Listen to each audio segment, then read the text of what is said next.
dit Rabbi Nathan, Vayakel Moshe, donc en parachat cette semaine, on parle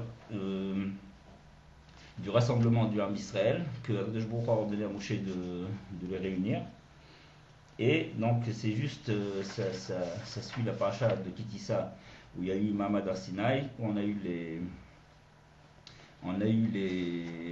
les 10 commandements, d'accord, les tables de la loi.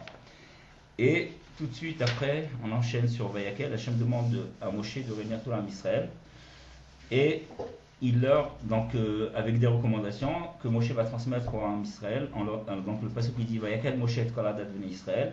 Donc Moshe réunit toute l'assemblée des Bnei Israël, des enfants d'Israël, et il leur dit Ele Advarim, Asher Tziva Hashem Lasototam, voici les choses que Dieu a ordonné qu'il faut faire. Et tout de suite après, on enchaîne sur la première mitzvah, Sheshet Yamim, Te'aseh Melacha V'Mashvi'i, Yeh Lachem Kodesh, Shabbat Shabbatan, Lachem Kol HaOseh Bo Melacha Yilmat, c'est-à-dire, Hashem nous demande de faire le Shabbat, qu'on peut travailler pendant 6 jours de la semaine, et puis le 7e jour, on doit s'arrêter, donc de travailler pour faire le Shabbat. D'accord? Donc, concernant la première partie, le premier passage de cette paracha, Rabbi Nathan nous dit la chose suivante. Zeu bechinat vayakhel Moshe, hiziram al mlechet hamishkan, umikodem hiziram al shmirat Shabbat, neorot shemlechet hamishkan ena docha Shabbat. Moshe Moabotenu Zefran Mibracha. Donc, dans la paracha qui précède, donc paracha de Kitissa, il est également là-bas question de Mlechet HaMishkan, c'est-à-dire tous les travaux qu'il fallait faire pour la construction du tabernacle. Et dans cette paracha, tout de suite après, toutes les halachot, enfin tout ce que Hachem a ordonné à Moshe pour construire le Beth Amikdash, d'accord, pas le Beth Amikdash, mais le tabernacle, c'est-à-dire ce qui était là avant le. Donc, dans cette. Juste après toutes les kelim du Beth Amikdash, c'est-à-dire comment construire tout ce qui composait le Beth Amikdash, tout de suite après vient la mitzvah de Shabbat, d'accord, de garder le Shabbat, d'observer le jour du Shabbat. Et Rashi fait bien remarquer que pourquoi tout de suite après il enchaîne sur la mitzvah de Shabbat, pour nous dire que même si le Beth Amikdash, la construction donc, de tous les kelim du Beth Amikdash, c'est quelque chose de très important, d'accord? Mais malgré tout, on ne pourra pas enfreindre le Shabbat pour continuer à construire le tabernacle, d'accord? Donc c'est pour ça qu'il y a cette juxtaposition entre les deux commandements d'Hachem. Donc c'est ce qui ramène Rashi, et c'est ce qui mène Rabbi Nathan ici. C'est que juste avant, donc il leur a ordonné cette mitzvah de garder le Shabbat, pour nous enseigner la chose suivante, d'accord, que tout le travail qui concerne le Mishkan ne repousse pas la mitzvah de Shabbat, donc d'observer le jour du Shabbat. Moshe Moabotenu Zefran Mibracha, et comme Rashi le ramène là-bas dans la paracha. V'idechora caché. Mehechan ala ala da'at shemlechet hamishkan docha Shabbat. Donc la question que pose Rabbi Nathan, c'est qu'on ne comprend pas comment on aurait pu s'imaginer un seul moment que le travail du Mishkan, tous les travaux qu'il fallait faire pour construire donc, le Mishkan, ça va repousser la mitzvah de Shabbat d'observer le jour de Shabbat, c'est-à-dire de pouvoir faire les travaux pendant Shabbat. Donc, c'est-à-dire on ne comprend pas comment on aurait pu avoir cette pensée-là. Donc il dit Rabbi Nathan, Halo en shum mitzvah en zmana kavua doche Shabbat. Donc on a un principe qu'il n'y a aucune mitzvah dans le temps est fixe qui pourrait repousser le Shabbat. Ah, ha'inyan כי מלאכת בניין המשכן וכליו זה בחינת בניין היכל הקודש.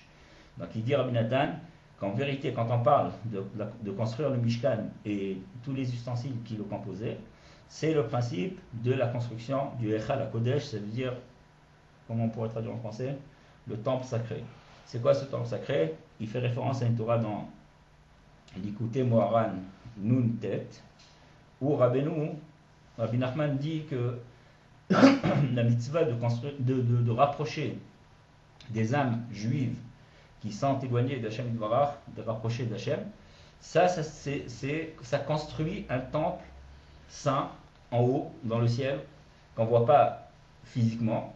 Donc la mitzvah de construire le Beth Amikdash s'apparente à cette mitzvah de rapprocher des juifs qui va construire aussi un temple saint. Qu'Al-Yedé Binyan HaMishkan, Sharta Shechina B'Israël, Nitkarvu Israël Abiyam Shiva Shamayim. Il explique pourquoi Rabbi Nathan. Parce que par le fait de construire le temple, donc le tabernacle, la Shrina, donc la providence divine, elle pouvait résider en Israël.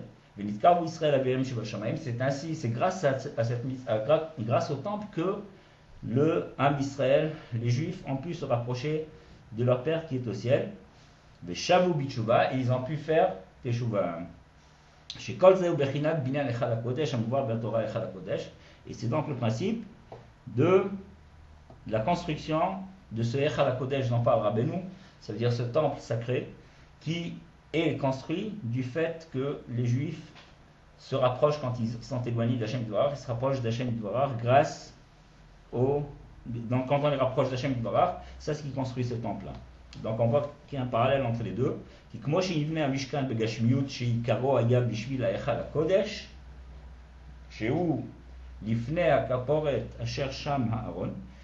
la même façon que d'une manière matérielle, on a dû construire le Mishkan, et le Mishkan a été essentiellement construit pour le Echal HaKodesh, c'est-à-dire la partie interne du Beth Amikdash, celle où il y avait, qui était derrière le caporet, derrière ce fameux rideau, derrière lequel il y avait le Aaron, c'est-à-dire comment ça s'appelle l'Aaron? Comment on dit l'Aaron? L'armoire. C'est comme une armoire, mais en fait c'était une sorte de boîte dans laquelle il y avait les tables de la loi, d'accord? Donc c'était essentiellement toute la construction du Beth Amikdash, c'est par rapport à ce Aaron-là qui se trouvait derrière le rideau, cet endroit s'appelait le Saint des Saints.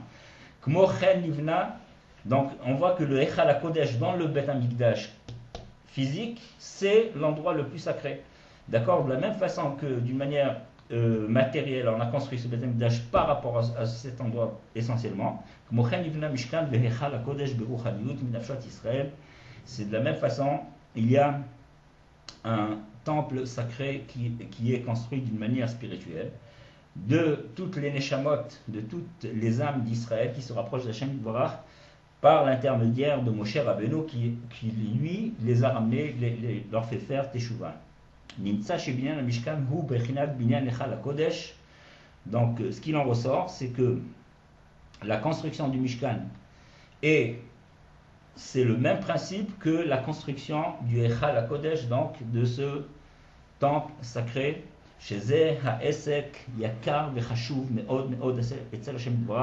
Que cette occupation est très très précieuse et très chère aux yeux d'Hachem Dvorach. Yoter mikol avodot shebaolam. Beaucoup plus que toutes sortes d'actions qu'on pourrait faire dans ce monde. D'accord? C'est-à-dire de rapprocher un juif d'Hachem Dvorach, c'est ça au-dessus de tout. Donc on comprend pourquoi Rav Israël l'avait dit. Pour moi, le simple fait de rentrer un seul hirour au Teshuvah, c'est-à-dire une seule pensée, même minime soit-elle, dans un juif, c'est-à-dire une pensée de Teshuvah, qu'il puisse revenir vers Hachem Dvorach, pour ça je suis prêt à sacrifier toute ma vie. Donc on voit combien c'est important, parce que Bémet, il n'y a pas plus grand que ça. De toutes les mitzvot, c'est la plus grande mitzvah, c'est-à-dire c'est la plus belle chose qu'Hachem apprécie le plus. Parce que ça c'est l'essentiel de la grandeur et de la gloire d'Hachem Dvorach. Quand les plus éloignés, ils se rapprochent de lui. Comme c'est ramené là-bas dans l'Ikutei Moharan, la Torah Nuntet, donc 59, où il ramène Rabbi Nachman le Zohar HaKadosh, donc le livre du Zohar de Rabbi Shimon. Là-bas c'est marqué Kadate Yitro, Keden Tiakar Vitale, Shema Debusha Berechu Le'ela Vetatan. Au moment où Yitro se rapproche et est revenu vers Hachem Dvorach, a fait Teshuvah, d'accord? Donc Yitro, comme tout le monde sait, il avait servi toutes les avodas zara, toutes sortes d'idolâtries. Il n'y avait pas plus grand que lui, c'est le plus grand idolâtre de toute l'histoire, de toute l'humanité.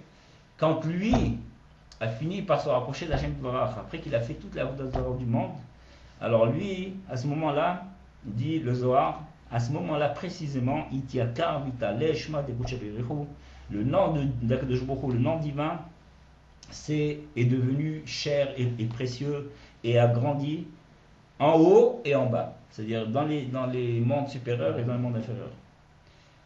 וכמו שכתוב בזוהר הקדוש, עוד בכמה מקומות, זכה מאן דאחד בידה דחיה בים. Et encore, il est ramené dans d'autres endroits dans le Zohar Kadosh, comme dans Parashat Teruma, c'est marqué heureuse est la personne qui tient, qui porte, qui supporte la main de ceux qui sont des pécheurs, d'accord, des gens qui font des avérotes, qui les soutiennent, qui essaient de les renforcer. Heureuse est cette personne.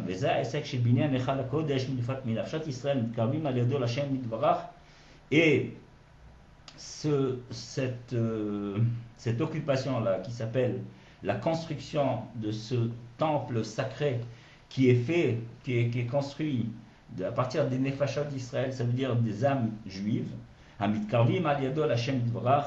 grâce auquel ils vont se rapprocher d'Hashem Yitvarach, chez Bechinat Binyan Mishkan, qui est le principe même de la construction du Mishkan dans cette question, dans la paracha juste avant.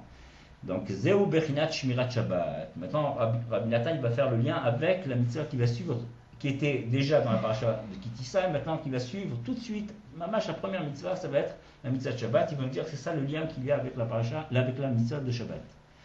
Kmo shekatuv batorah anal, al ma'amar hazohar kadosh, et shabbatotai tishmoru. Donc ça c'est dans la paracha précédente. Que vous garderez, vous observerez mes Shabbatot. Pourquoi au pluriel? Il dit le Zohar Kadosh, da ibula veriboa dilgo. Donc c'est une notion qu'on ne va pas rentrer dedans, on va juste expliquer les mots, mais on consacrera un cours que pour ça, parce que c'est vraiment une notion très élevée, très forte. Que les deux Shabbatot en question, il s'agit d'un carré, il s'agit d'un rond, et il s'agit d'un carré à l'intérieur du rond. Comme ça il dit le Zohar Kadosh. Donc il y a deux Shabbatot, un rond et un carré. Donc il y a un lien avec le Beth Amikdash, etc. Donc ça on va pas rentrer dedans. Puisqu'on vient d'expliquer que c'est le même principe, d'accord? Ça veut dire la construction du Beth Amikdash qui a permis aux gens, aux Juifs de faire Teshuvah, de se rapprocher d'Hashem Yitvarach, c'est le même principe que le Echal HaKodesh dont il parle Rabbeinu dans cette Torah-là, qui permet que lorsqu'on a rapproché les Juifs, ça construit un temple sacré qui permet lui aussi de faire Teshuvah. Donc on aurait pu croire, dit Rabbi Nathan, que la Melacha du Mishkan, elle va repousser, d'accord, la mitzvah de Shabbat, puisque c'est le même principe. Pourquoi je ne veux pas continuer dans cette mitzvah? Je pourrais continuer puisque j'arrive au même résultat avec le Mishkan. D'accord? Donc il dit Rabbi Nathan, Afal Piken, on n'a pas le droit. C'est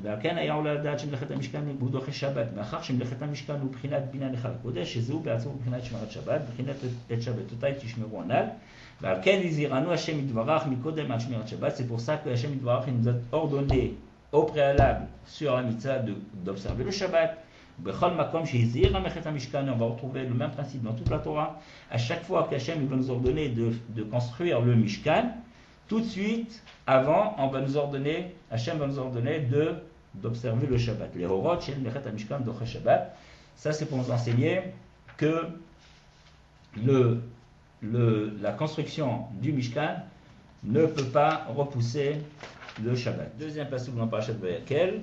Donc là, on a expliqué, vu par Rabbi Nathan, sous un certain angle, la mitzvah de Vayakel. Et là, on va passer au deuxième pasuk où la Torah nous dit Sheshet Yamim Te'aseh Melacha ou Vayom Hashvi'i Yelachem Kodesh Shabbat Shabbaton Lachem Kol Aseh Bo Melacha Yumat. Donc 6 jours, si on traduit littéralement, Te'aseh Melacha, le travail sera fait, d'accord, et non pas tu feras ton travail. Te'aseh Melacha, le travail sera fait. Ou Vayom Hashvi'i, le 7e jour, Yelachem Kodesh, il sera pour vous saint. Shabbat Shabbaton, donc un Shabbat de Shabbat, ça veut dire pour Hachem, c'est un Shabbat qui est entièrement consacré pour Dieu. Kol ha'oseh bo melacha yumat, toute personne qui fera un travail pendant ce jour-là sera tuée. D'accord? Donc ça c'est le deuxième pasuk où la Torah nous enjoint de faire le Shabbat, d'accord? D'observer le jour du Shabbat. Donc, on va voir tout de suite Rashi pour commencer. Sheshet Yamim, dit Rashi, Yigdim Igdim lahem azarat Shabbat litzivui melechet hamishkan lomar she'eno dochet Shabbat. Donc c'est ce qu'on a vu précédemment. Rashi nous dit que il commence tout de suite par la mitzvah de Shabbat pour nous dire que le travail, tout le travail qu'on a dû fournir pour construire le Beth Amikdash ne repousse pas le jour du Shabbat. D'accord? Ok, donc là, Rabbi Nathan va relever un autre point. Donc il dit Rabbi Nathan la chose suivante. Sheshet yamim te'aseh melacha uvayom hashvi'i Shabbat. Te'aseh daika ki alidei Shabbat zochin shtiya melacha ne'aset melea. Donc il dit te'aseh, le travail sera fait. D'accord? C'est-à-dire, il sera fait, il dit Rabbi Nathan, c'est-à-dire que le travail sera fait de lui-même, par lui-même. C'est-à-dire, je ne fais rien. C'est pas moi qui travaille. C'est-à-dire, pas moi qui travaille. Qui c'est qui travaille? Maintenant, tu es en train de t'occuper là. Tu travailles pas, tu travailles. Non, il y a une notion comme ça qui s'appelle que tu fais ton travail. Pendant les 6 jours de la semaine, tu ne fais rien. Le travail se fait tout seul. D'accord? Et c'est ça ce qui va développer Rabbi Nathan. Donc il dit Ikar kiyum kol shel kol sheshet yemei ha'maaseh ou alidei Shabbat. Donc ça, il nous annonce une bombe, Rabbi Nathan, que le kiyum, c'est-à-dire le maintien, l'existence même des 6 jours de la semaine, n'est possible que par le jour du Shabbat. Les 6 jours de la semaine n'existent que par rapport au jour du Shabbat. C'est-à-dire, donc Rabbi Nathan nous précise, c'est-à-dire uniquement par le fait qu'on se repose et qu'on arrête complètement de travailler le jour du Shabbat. Par le fait d'arrêter de travailler, de cesser toute activité le jour du Shabbat, c'est ça ce qui permet que tous les travaux de Shabbat, les travaux de 6 jours de la semaine vont avoir un sens, vont pouvoir se maintenir, vont pouvoir exister. C'est-à-dire, autrement dit, c'est-à-dire si tu ne fais pas Shabbat, tu construis, tu fais des choses pendant les 6 jours de la semaine, tu as ton business, tu vends ce que tu fais, peu importe, ça n'existe pas. C'est comme si tu construisais sur des bases qui n'existent pas. Des bases, comment on appelle ça, qui ne tiennent pas, que tout le binyan, toute la construction va tomber. D'accord? Donc si tu veux que ton travail ait une existence, c'est-à-dire les 6 jours de la semaine, ils aient un sens dans ce monde-ci, c'est-à-dire que ton travail puisse réellement être appelé travail, d'accord, des 6 jours de la semaine, il faut que tu fasses Shabbat. Et le Shabbat, c'est exactement le contraire du travail qui est fourni pendant les 6 jours de la semaine, c'est-à-dire c'est un arrêt, une cessation totale de travail. Pardon. Alors, donc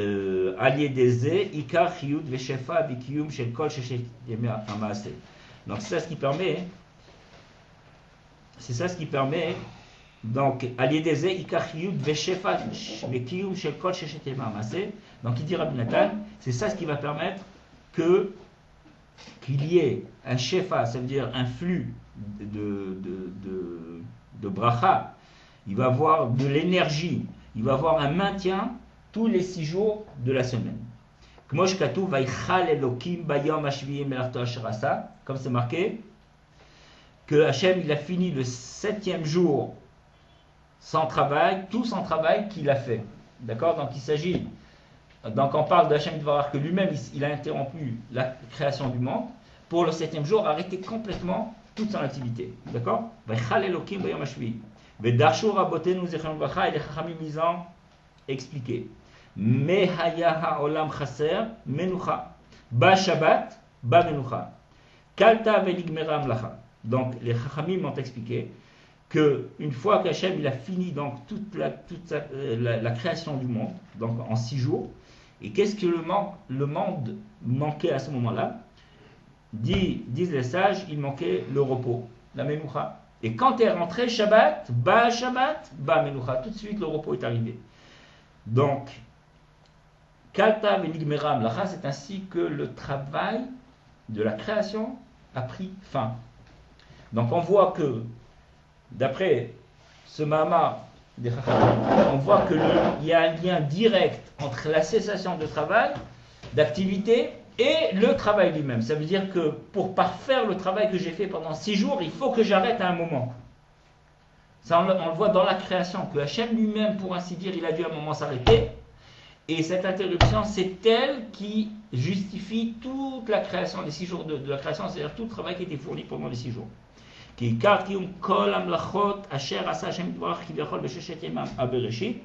Parce que maintenant, le maintien, l'existence même de tous les travaux, pour ainsi dire, qu'Hachem a fait pour la construction, la création du monde, il dit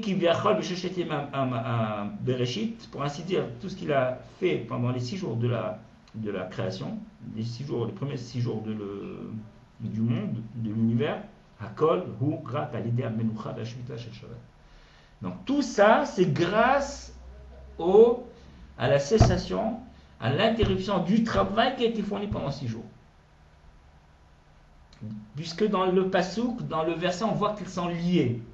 Et le monde, il lui manquait quelque chose. C'est-à-dire le monde entier a été conçu, construit et créé en 6 jours.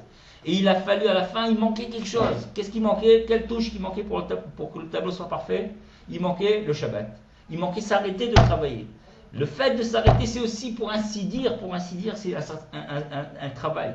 Parce que quand on est lancé dans un travail, surtout dans un jour de la semaine, on voudrait finir.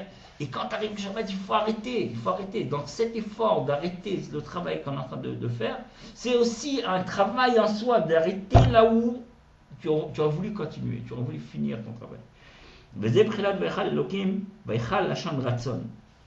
Et là, Rabbi Nathan passe dans le drash, ça veut dire vraiment une extrapolation, il sort complètement du texte, et il dit Vaichal Elokim, donc dans le sens simple, ça veut dire qu'Hachem a fini, d'accord, tous les travaux de la création. Vaichal Lashon Ratzon, donc c'est pas complètement une extrapolation, on sort complètement du sens simple des versets, mais c'est une extrapolation qui va nous ramener à une compréhension encore plus profonde du sens simple du verset. Kmosh Katouv, c'est Lashon Ratzon, c'est-à-dire c'est une volonté. Donc littéralement, dit Rabbi Nathan, Vaichal Elokim, Hachem a voulu. Qu'est-ce que ça veut dire? Kmosh Katouv, donc on voit que Vaichal, qui veut dire s'interrompre, arrêter, c'est un principe de volonté. Kmosh Katouv, Nirsefa Vegam Kaleta Nafshi. D'accord? Mon âme a désiré, mon âme a voulu. D'accord? On voit que le passage dont Télim utilise le mot les chalot, qui veut dire kilion nefesh, ça veut dire cette aspiration. D'accord? Donc on voit que ce même principe est relié c'est la même idée. Ça veut dire le vaichal, qui dans le sens simple veut dire s'arrêter, s'interrompre, veut dire aussi désirer, aspirer, vouloir. Voilà. Donc Mosh Katouv, Vatechal nefesh David, encore un autre passage dans Shmuel. L'âme de David est aspirée. Donc on ne va pas rentrer dans l'explication de tout le contexte, mais ça c'est le principe que donc Vaichal, c'est le même principe que vouloir, désirer.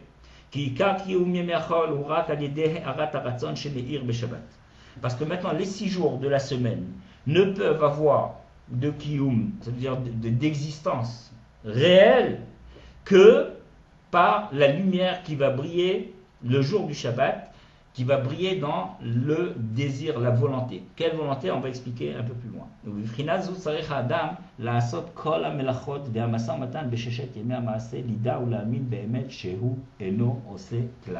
Donc il dit Rabbi Nathan qu'en vérité c'est comme ça qu'il faut concevoir le travail qu'on va faire pendant les 6 jours de la semaine.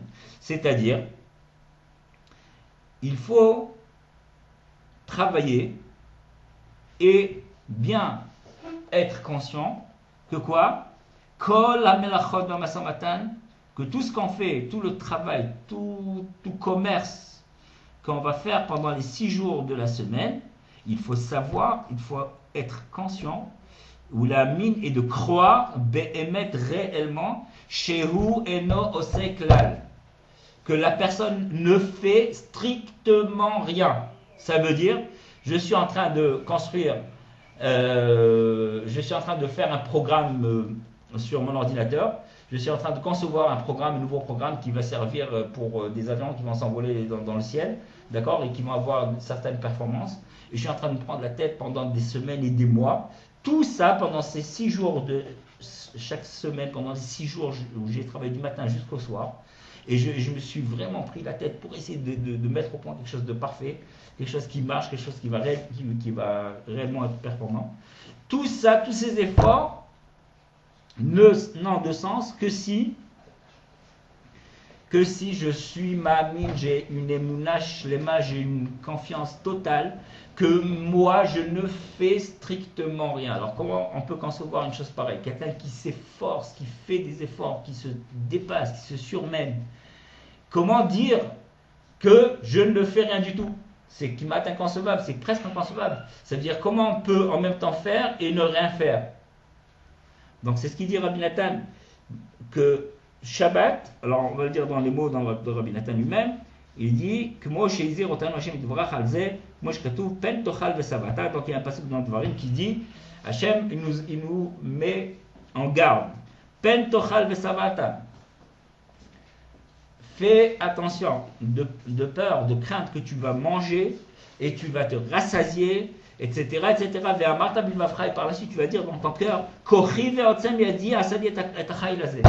c'est uniquement par mon mérite, ma force, c'est mon investissement qui m'a permis aujourd'hui de m'asseoir et de manger à ma faim et d'être tellement à l'aise. D'accord? Il ne faut pas chas le shalom en arriver là. Pen tochal vesavata. Donc Hachem nous met en garde. On n'a pas le droit d'en arriver de penser que c'est grâce à mes efforts que je mange aujourd'hui. Donc ce que je vais gagner et ce que je fais n'ont aucun rapport entre eux.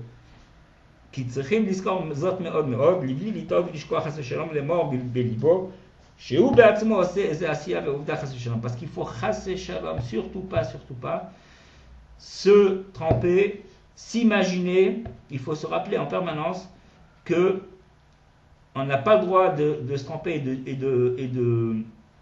d'oublier et de se dire en soi-même qu'on est maître d'une quelconque action qu'on fait dans ce monde. D'accord? C'est ça le principe blanc qui ramène dans la Torah, que tu vas dire c'est ma force, c'est ma puissance qui m'a permis aujourd'hui ce bien-être dans lequel je me trouve. Donc quel est le travail? Qu'est-ce qu'il faut faire maintenant pour pouvoir travailler les jours de la semaine et ne pas tomber dans ce panneau? Parce que c'est d'une manière naturelle. Quand j'ai fait des efforts, alors je suis content du produit que j'ai pu. Le résultat le résultat que je vois aujourd'hui, c'est le fruit de mes efforts. Donc je ne peux pas complètement me déconnecter. Donc, alors il dit Rabbi Nathan, comment on va faire pour vivre réellement cette chose? Le seul moyen, c'est de se rappeler de Dieu. Il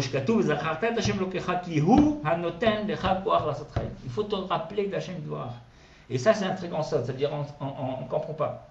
Ça veut dire on s'imagine, bon, ça veut dire quoi se rappeler d'Hachem? Moi je sais, je suis conscient d'Hachem. Hachem il est là. Hachem, tout le monde est d'accord. Tout le monde est d'accord pour dire qu'Hachem il est là. Qu'Hachem c'est lui Hachem c'est tout. Hachem il est dans notre vie, personnelle, dans chaque détail, dans le moindre détail de notre vie, il est là Hachem. Tout le monde est bien d'accord là-dessus. Mais qu'est-ce que Rabbi Nathan est en train de nous dire? Il dit Zacharta et Hachem koach lasot chaim ki hakol bekoach Hachem levad. Parce qu'il faut se rappeler, il dit Rabbi Nathan, que tout n'est que par la volonté de Dieu. Ça veut dire qu'il n'y a que Dieu qui intervient dans les actions de l'homme. L'homme ne peut en rien intervenir et changer et faire quelque chose si Hachem ne s'investit pas kiviachol dans l'homme, dans le moindre détail de ce qu'il fait. Donc à plus forte raison dans le travail. Il dit qu'il y a kol bekoach Hachem levad, donc quelqu'un qui vit dans cet état de conscience. Donc qu'est-ce qu'il fait? Une personne comme ça, il dit son travail se fait de par lui-même. Ça veut dire lui, c'est plus lui qui travaille. Parce qu'il va être conscient que tout ce qu'il va faire, il va sentir la présence divine qui va l'accompagner dans chacun de ses gestes, dans chacune de ses pensées, jusqu'au moindre petit détail. Il va sentir la présence d'Hachem, il va vivre avec. Et là, ça va changer complètement tout le tableau. Là, il peut dire, là on peut dire que le travail il se fait par lui-même. Il va sentir comment c'est pas lui qui gère son travail, c'est pas lui qui gère son temps, c'est pas lui qui gère sa famille, c'est pas lui qui gère son entourage, c'est pas lui le maître. Qui est le maître? C'est Hachem qui est derrière, qui est dans chacune de ses actions. Donc là on rejoint ce que le passage qui dit que pendant 6 jours tu feras ton travail, et le passage dit, donc le verset précise, le travail sera fait comme s'il était fait par lui-même, c'est-à-dire que tu ne fais strictement rien. Et c'est exactement le même principe que le travail du Mishkan. Parce qu'en vérité, toutes les 39 melachot, tous les 39 travaux qui ont accompagné la construction du Beth Amikdash, tous ces travaux-là, leur existence, leur possibilité d'exister n'est que du fait qu'il y a le Shabbat qui va suivre, où on va interrompre ces travaux. Dès l'instant où on va arrêter le travail, c'est là que le Shabbat, c'est là que le travail, il va avoir un sens, il va pouvoir exister, le Mishkan, il va pouvoir être érigé, du fait qu'il va venir Shabbat. Ça vient du Shabbat, toute la bracha, tout le maintien, l'existence même de la chose qui a été faite pendant le Chol, n'est possible que par la bracha qui vient du Shabbat, par le Shabbat lui-même. Et le principe du Shabbat, c'est quoi? C'est exactement le contraire. C'est l'arrêt, l'interruption des 39 melachot qu'on a utilisé pour la construction du Beth Amikdash. Donc on voit que la chose ne peut exister que lorsqu'il y a la thèse et l'antithèse. C'est-à-dire, la thèse, c'est l'action, agir, construire, faire, etc. Et l'antithèse, c'est exactement le contraire, l'inaction. Tu ne fais strictement rien. Tu es complètement inactif et tu ne fais rien. Et tout, quand il y a les deux, ces deux forces opposées qui sont combinées, ça veut dire que je fais en sachant que je ne fais rien. À ce moment-là, mon travail, il a un sens. À ce moment-là, mon travail, il peut exister. Il peut avoir une base solide. C'est-à-dire, je peux parler de travail réellement. Mais si, il n'y a pas l'antithèse, qui est donc l'arrêt de travail pendant le Shabbat, le respect du jour de Shabbat, l'observance du jour de Shabbat, alors mon travail, il n'a aucune bracha. Il n'est pas béni. Il n'y a aucune bénédiction. C'est-à-dire, s'il n'y a pas de bénédiction, ça veut dire que tout ça, tout ce que je peux gagner, je ne peux que tomber dans une illusion de croire que j'ai fait quelque chose, que je gagne, que je mange à ma faim grâce à mes efforts, etc., qui est tout à fait le contraire de la foi fondamentale d'un juif simple, du plus bas degré. C'est vraiment, mamash le Aleph-Bet.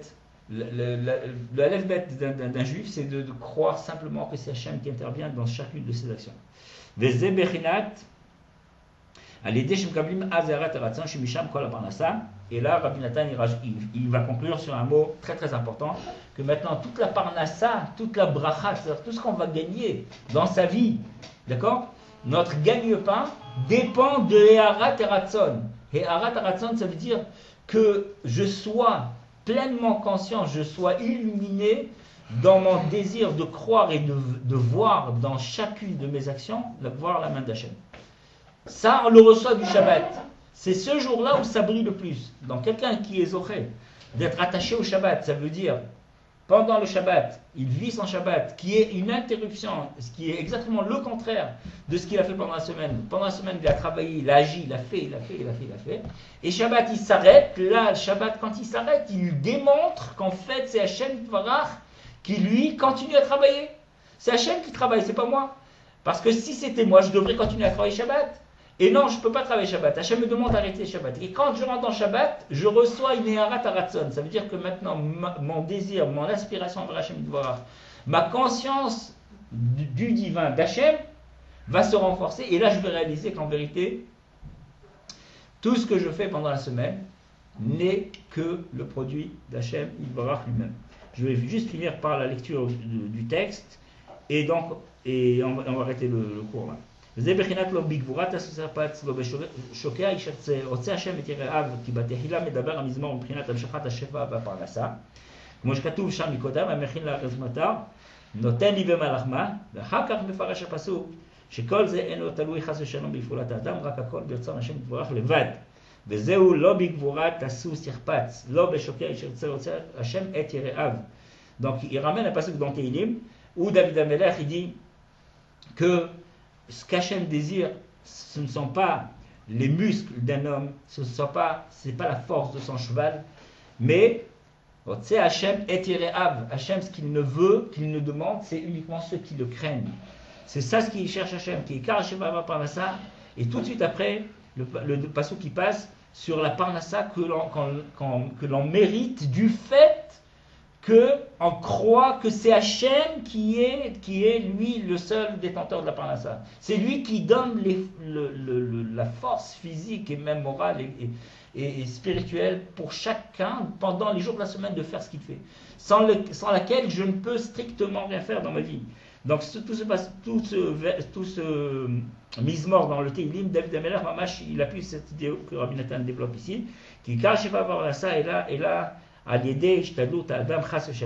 parce que l'essentiel du flux de la parnassa, c'est-à-dire du gain-pain d'une personne, ne vient pas chas v'shalom par ses efforts, les efforts d'un homme, bigvuratasous par ces grosses machines, on va dire aujourd'hui, ces puissants ordinateurs, beshoké ha'ish, le type il est fort, il a des muscles baraqués. C'est pas de là que lui vient sa force. Chez Oler Menosser, tu vois, il se déplace, il va aux quatre coins du monde, il va en Chine, après au Japon, et après il est en train de faire des affaires, en train de tourner. Il est sûr qu'il fait quelque chose. Il dit c'est sûrement pas ça. Si le type il fait dépendre toute sa réussite que de ça, du fait qu'il a fait, à la fin c'est zéro. Rak ha'ikar parnassa ou rak ha'didei ha'rataratzon shemamshechit mi Shabbat le'sheshet ba'achol. Donc l'essentiel de la parnassa, la vraie parnassa d'un Ben Adam, elle vient du shefa. Quel shefa? Quel flux de bienfaits qui va descendre au Minashamaim, que la personne va s'enrichir réellement, c'est quand il arrive à tirer le Harat Haratzon, qu'on a développé il y a 2 minutes. Le Harat Haratzon étant la conscience profonde qu'il n'y a que Hachem qui agit à travers l'homme, dans les moindres détails de sa vie. C'est avec ça que pendant les 6 jours de la semaine, quand il va travailler, réellement il va tirer une vraie parnassa. Hachem va vraiment bénir tout ce qu'il va faire. Tout ce qu'il va toucher, ça va réussir. Et nous, on se plaint, mais pourquoi je fais ça, pourquoi ça va pas, et c'est dur, on est resté Israël encore. Et on n'arrête pas, c'est comme ça tout, on n'arrête pas de se plaindre. Pourquoi? Parce qu'on ne fait pas Shabbat.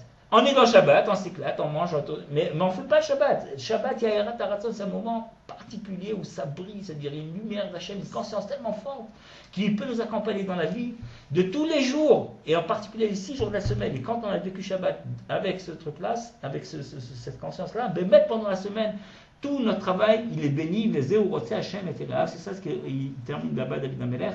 Hachem désire ceux qui le craignent. Ça veut dire qu'ils sont conscients de ce qu'on va expliquer. Chez Ikar, pendant ça, Ura, Kagede, Aratratzon. Et donc, comme on l'a dit avant, Hachem nous aide à réaliser les paroles du tzaddik, et qu'on soit zoché d'arriver à être imprégné de cette conscience et de vivre tous les jours qu'avec cette idée de Rabbi Nathan, et d'attirer sur nous et sur tout l'âme Israël une grande parnassa beshefa pour tout le monde. Amen.